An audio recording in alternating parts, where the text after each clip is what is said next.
Breaking news Krishna జిల్లా Chilakalapudi PS లో బోరుగడ్డ అనిల్ పై 2 కేసులు నమోదయ్యాయి. సోషల్ మీడియాలో బోరుగడ్డ అనుచిత వ్యాఖ్యలపై కేసు నమోదైంది. 2019లో బోరుగడ్డ అనిల్ పై కేసు నమోదు కాగా పాస్టర్ కిరణ్ పాల్ కు బెదిరింపులపై మరో కేసు నమోదైంది. 2 కేసుల్లో బోరుగడ్డపై చిలకలపూడి పోలీసులు పీటీ వారెంట్ జారీ చేశారు. బోరుగడ్డను రాజమండ్రి జైలు నుంచి మచిలీపట్నానికి తరలించారు. జైల్లో అప్పగించేందుకు బోరుగడ్డను మళ్లీ రాజమండ్రికి తరలించారు. ఈ కేసుల్లో అనిల్ కుమార్ కు ఈ నెల 27 వరకు న్యాయమూర్తి రిమాండ్ విధించారు.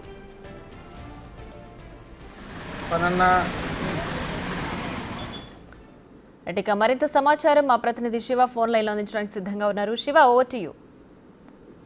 ప్రియ, చూసుకున్నట్లయితే బోరగడ్డ చేసిన అక్రమాలన్నీ అధికారం కోల్పోయిన తర్వాత ఒక్కొక్కటిగా బయటకు వస్తున్నాయని చెప్పుకోవాలి. ఈ నేపథ్యంలో చూసుకున్నట్లయితే మొన్న ఏదైతే మధ్యంతరం బయలుపోయి రాజమండ్రి సెంట్రల్ జైలు నుంచి చెన్నై వెళ్ళిన ఆయన తిరిగి ఇన్ టైంలో రాకపోవడం, తర్వాత మళ్ళీ గుంటూరు పోయేస్ నుంచి హాస్టల్ని బెదిరించిన కేసులో అయితే గుంటూరు పోలీసులు వచ్చి అతన్ని మళ్ళీ పీటీ వారెంట్ ఇచ్చి తీసుకురావడం. అదే నేపథ్యం చూసుకున్నట్టు రీసెంట్ గా చిలకపూడి పిఎస్ లో కూడా బోరగడ్డ అనిల్ పై 2 కేసులు నమోదయ్యాయి. సోషల్ మీడియాలో అనుచిత వ్యాఖ్యలు చేశాడనేది ఒక కేసు అయితే, మరొకటి కూడా ఇక్కడ కూడా ఇంకొక పాస్టర్ కిరణ్ పాల్ ను బెదిరింపులకు గురి చేసిన కేసు అయితే నమోదైంది.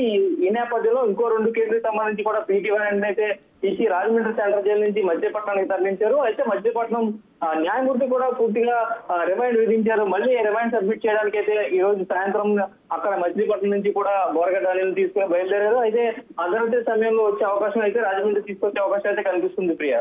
Right Shivshankar, thanks for the updates.